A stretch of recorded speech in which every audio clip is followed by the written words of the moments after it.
माता की चौकी सजाने के लिए आपको ज़्यादा खर्चा करने की ज़रूरत नहीं है। आपके घर में जो अवेलेबल सामान है आप उन्हीं से ही माता की चौकी सजा सकते हैं।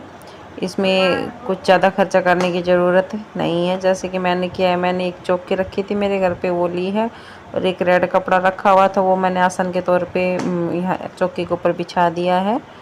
और फिर उसके माता की जो मूर्ति थी मैंने उसको स्थापित कर दिया। उसके पास एक अपने घर में तांबे का कलश रखता होता है, उसी को रख लीजिए, उसमें पानी डाल के, और फिर जो नारियल होता है उस पर माता की चुनरी को लपेट कर कलावा लपेट दीजिए, और उसके बाद उसको सीधा कलश के ऊपर रख दीजिए। फिर वही हम अपनी दिया की तैयारी करते हैं। दिया आप मिट्टी का दिया ले सकते हैं, आपके घर में जो भी दिया अवेलेबल है आप वो ले सकते हैं। और उसके बाद आप अपनी वही डेली जो आप करते हैं पूजा में वही आप कीजिए। और अगर आप घट स्थापना करना चाहते हैं तो आप घट स्थापना भी कर सकते हैं। आप एक मिट्टी का, जिसको झावली बोलते हैं, वो ले लीजिए, उसमें मिट्टी डालकर उसमें आप गेहूं डाल दीजिए। अगर मिट्टी झावली नहीं है तो वैसे आप मिट्टी फैला लीजिए फर्श पे थोड़ी सी, और उसी के ऊपर आप जो डाल दीजिए और थोड़ा सा पानी छिड़काव कर दीजिए। डेली आप इसमें थोड़ा थोड़ा करते रहिए, इस तरीके से आपके जो घट की स्थापना भी हो जाएगी। और जो पढ़ने वाले बच्चे हैं या फिर जो मेरे जैसे गृहस्थ में काम करती हैं, उनके लिए तो उनके पास इतना टाइम नहीं होता कि वो ज़्यादा समय दे इसके पूजा पाठ में। तो जैसे मैं कर रही हूँ, आप भी इस तरीके से माँ की जोत जला सकते हैं। या ज़रूरी नहीं आप अखंड जोत ही जलाए, जिस तरह की जिसके पास टाइम होता है उस तरीके से वो अपनी पूजा पाठ कर सकता है।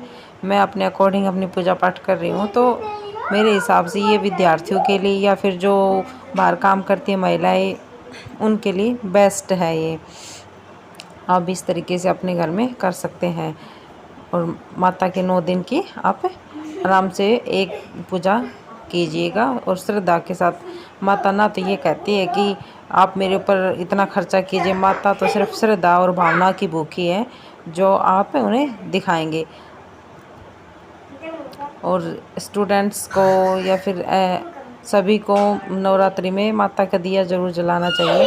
क्या होता है कि माता की दिए जलाने से और उसके पास थोड़ी देर आंखें बंद करके बैठने से हमारे मन और दिमाग दोनों शांत हो जाते हैं। और हमारा जो दिमाग है वो काम भी, जब शांत रहता है तो काम भी अच्छे से करने लग जाता है और सारी टेंशन दूर हो जाती है माता के चरणों में बैठने से। तो कुछ समय के लिए आप माता की किताब वगैरह है जो भी पढ़ सकते हैं, अगर घर में अवेलेबल है, या फिर फ़ोन पे भी आप कोई कथा वगैरह सुन सकते हैं। तो आप अपने अकॉर्डिंग देख लीजिएगा आपको क्या सही लगता है तो आप कीजिएगा। मैं एक पाठ डेली करूँगी 9 दिन तक। तो मेरी ये पूजा करने की विधि थी। मैंने आपके साथ अपनी पूजा करने की विधि शेयर की, आप अपने अकॉर्डिंग देख सकते हैं। और ये बहुत कम समय में चौकी तैयार करके माता की पूजा करने की बेस्ट विधि है।